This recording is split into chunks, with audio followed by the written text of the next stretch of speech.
চলো আজকে তোমাদের সাথে শেয়ার করি যে আজ আমি শ্বশুরবাড়িতে কী করলাম।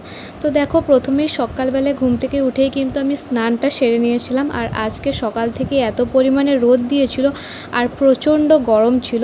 তো এখন বাজে 10:30 আর আমি করব এখন সকালের ব্রেকফাস্ট। যেমন তোমাদেরকে বললাম যে আমি সকালবেলাতে উঠে স্নান করছিলাম, তো সেই কারণে অনেকটা টাইম লেগে গিয়েছিল। তো ব্রেকফাস্টে ছিল মুড়ি, চানাচুর আর তার সাথে ছিল চা। এটাই ছিল সকালের আমার ব্রেকফাস্ট। তো তারপর খাওয়া দাওয়া কমপ্লিট করে এখানে আমি সবজি কাটছিলাম, কারণ এবার আমাকে রান্না বসাতে হবে। তো সেই কারণে দেখতেই পাচ্ছ এখানে আমি সবজি কাটছিলাম। আর এত গরম লাগছিল আমার, মানে প্রচুর বিরক্তিকর লাগছিল। তারপর শাড়ি পরে যে পরিমাণে গরম লাগে সেটা তো বলে বোঝানোর মতোই নয়। আর এখানে আমি একদিকে শাক ভাজা করছিলাম আর একদিকে আলু সেদ্ধ করতে বসিয়েছিলাম। আর তোমরা আমার অবস্থাটা দেখো, মানে এত পরিমাণে ঘাম দিচ্ছিল।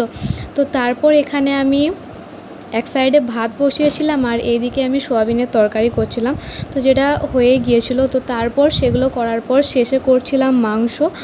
আর এখানে দেখতেই পাচ্ছ মাংস কিন্তু অলরেডি কষা হয়ে গিয়েছে। মানে যখন রান্না করি না তখন আর ভিডিও করার কথা মাথায় আসে না, মানে একদিকে রান্না করার টেনশন থাকে, তো আর মনেই হয় না যে ভিডিওটা করব।